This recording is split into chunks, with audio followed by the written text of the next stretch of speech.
pumpkin season can't pass us by without doing some pumpkin art. So we are going to be looking at this pumpkin for our reference, for observation. It's always good to have something that you could look at in real life. It helps you improve your drawing and painting skills. And we're going to be making a painting of a pumpkin using watercolors.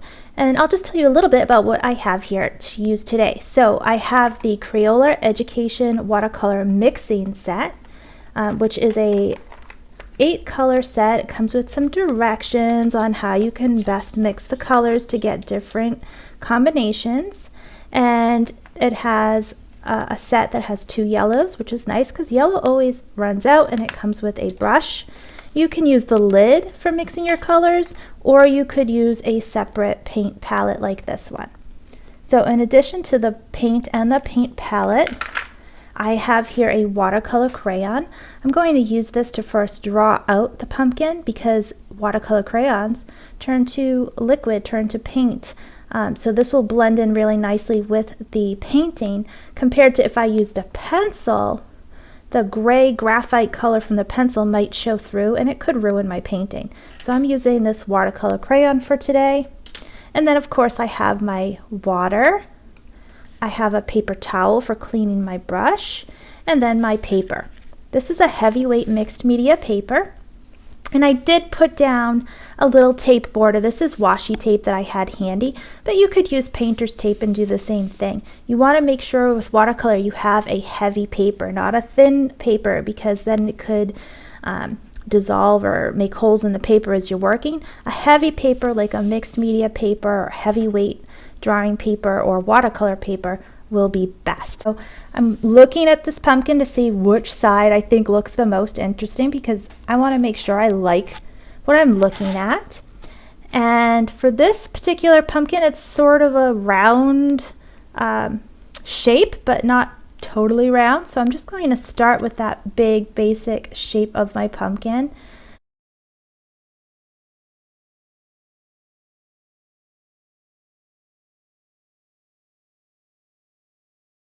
I think that's a good size. And now I'm going to add the stem. So I'm looking really closely at the shape of the stem because everything in nature is different. So one pumpkin is not going to look like another pumpkin. And I'm starting with just kind of a loose stem shape, and I'll make it a little more accurate, a little more true to life as I keep going. So there's my stem so far. And now I'm going to look more closely at it and make it a little more accurate to what I'm seeing. So I've got this piece that goes like that. And then this one goes out a little, comes up, and then down like that. And then this is sort of a bumpy area here.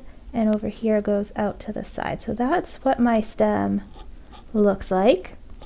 And now on a pumpkin, you can see it has these sort of lines or ridges. So I'm going to add that now, and we want to make sure that our lines curve around the pumpkin the same way they do in real life.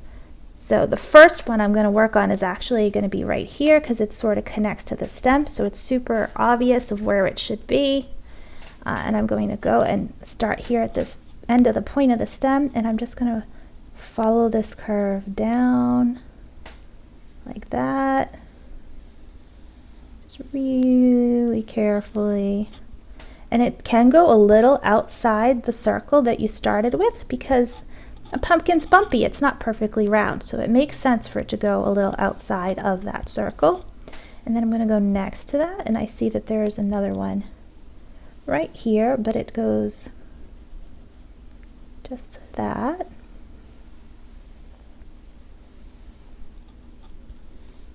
And then this one is peeking behind. I can't see it all the way.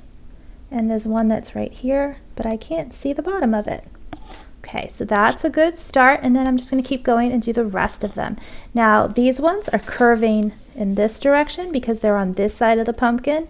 As I start moving around, pay attention because they're going to start curving towards this side. So you want to really notice when that starts to happen on your pumpkin and in your drawing.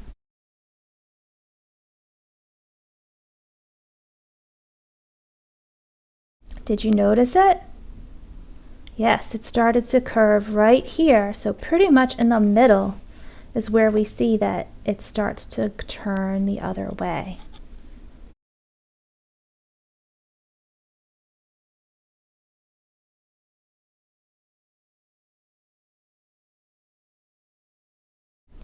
So there is my drawing of my pumpkin, and these lines for the most part are now going to disappear as I'm painting.